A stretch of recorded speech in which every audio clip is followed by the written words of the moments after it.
inene nade amen mano nene od bura mamalo nikech kinde mosekano aparo ni wasebedo mana kwa neno amen e od bura mamalo ma ok one to chal ka gima samoro kosetimore to pok omak kanda mare okang' mokwongo koro waneno kana makanda. Ing'eni king'iyo od bura ma wawach ni mar South Africa gi kuonde mamoko, amen wuok ga e od bura newach principles, newach ji ok nya winjre ne wach ma nyalo konyo jo Kenya. But ma Kenya ma neno ni kendo kisomo moloyo mana news momiwani tifwenyo ni magi jok madwa contest gidwa contest Garissa women rep. Koro ineno ni amen ni wuok ne wach ni gigore ne wach 2027. But kata kamano an adwa wacho ni ne nitie judgment manogol ga in 2018 by Justice Mativo mane do away gi privileges moko mane MPs mane godo. Chon ing'eni kata serve MP gi suit documents no kinya timo e parliament. Emomiyo nitie mbaka moro mana winjo ni nitie mheshimiwa moro mane dwa mi court papers to ringo oriembo nyaka parliament, odonjo parliament to wacho ni koro ng'eni privileges go ne protected. So aparo ni kata the Parliament Immunity and Privileges Act ma exist no onengo wane ka kiloke mondo gik makamagi onengo bed ni wawuoyo ne wach ni MPs waheshimiwa ariyogi no mark gi for causing a nuisance, also causing disturbance. Ok ni wamanyo ng'ama no record. Iwacho ga ni do not stone the messenger.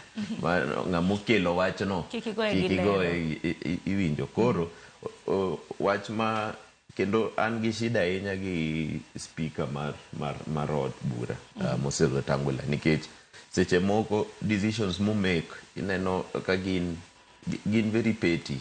Focus monego bed godo e weche madongo ko bed godo to deal gi gik matinda ahinya ma kata ok onego bedi.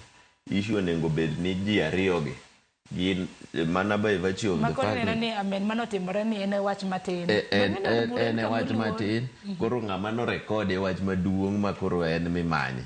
To dong mano semikum dong inja jaod bura ma yala bede no semikum kanyo mano mar ndalo 90 mar mondo miki kodonje liare kata mana mar od bura maduong'. Ayie gi mano lakini neno koro issue en ni fines go nengo bed more stringent than mano. Ineno mana bedo no kinya donje od bura for 90 days. Mano onge ka konya affect maduong' ahinya. Ineno to kendo nengo decisions gi obed made in a way ma kata ng'at moro ka paro ni odwa bangum kendo to obed piny to wacho ni kikabaye ngum gini dhinya. Kaisto ok aparo ni magi ma osebet ka timbre mang'eny ahinya en mana ni koro otimbre mana outside nikech kata Salasia waseneno ka ba ngumoko, waseneno ka waheshimiwa gi timo gik makamagi. Gimarach ahinya en ni ibro yudo ni jomatindo madwaro bedo MPs magi role models gi. Koro ka wasechimo kama koro ok wanya debate nikech an aparo ni waheshimiwa onego bed ni debate issues ma debate kaisto jopiny ma decide ni ng'ani oloyo koso ng'ani ok oloyo. Koro kama osechope ma ji gore ni ok apar ni wachimo kama ber ahinya to kendo leaders ma wan godo onego wane kaka magi gik malokre nikech ok wanya bedo kama koro waheshimiwa ema kelo embarrassment ne jopiny Kenya. Kendo ing'eni pinje mamoko magi news mabro chopo negi. Koro ka gisefwenyo ni leaders ema gore. Gibocho ni piny Kenya jod bura na dhao eliare mano mar od bura. Koro an kata labda ok agora to kadhi e piny